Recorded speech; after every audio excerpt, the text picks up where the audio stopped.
Yanking back his goggles and resting them on the brim of his pilot's cap, Peter C. Keogh reaches into his waist-length leather pilot's coat and pulls out his map.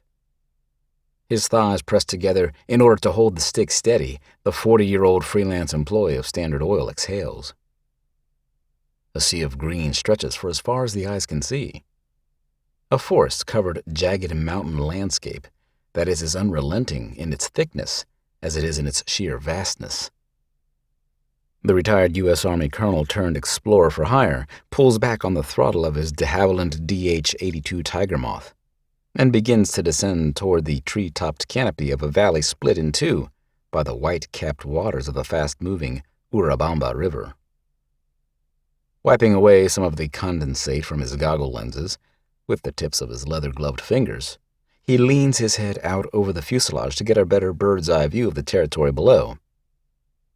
"You've got to be here somewhere, you snake," he speaks into the cool, humid wind that slaps his face as he searches for an elusive break in a jungle that blankets the back half of Machu Picchu and beyond, the unexplored half. While his blue, eagle-like eyes search, his brain pictures the $5,000 bonus waiting for him. The cash comes to him only if he can locate a trail extension the famous cartographer and explorer Dr. Hiram Bingham described in eloquent prose more than 20 years ago. A trail that begins at the backside of Machu Picchu and ends at the mouth of the Amazon River inside the Amazon basin at a place untouched by the modern world, a place known only as Inferno. He opens the map just enough so that it doesn't blow away in the gale-force winds. Looking up quickly at the brown, barren, boulder-strewn summit of Machu Picchu in the distance, he then looks back down upon the map. The Machu Picchu summit is in my benchmark, which means you must be directly below me, but where? Folding the map back up and stuffing it back into his coat pocket, he reaches down to the floor with his free hand and grabs hold of his 16mm IMO movie camera, the same make and model his young friend Bob Capa used recently in and around the bombed-out streets of Civil War-plagued Spain.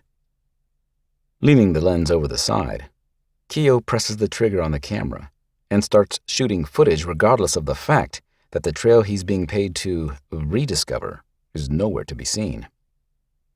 "This is all because of you, Hiram, baby," Keogh whispers to himself, his words fading into the wind. "I don't come back with proof of a trail. I not only don't get my bonus, the bastards will make me return my entire advance. And now that I'm a dad, I need the dough.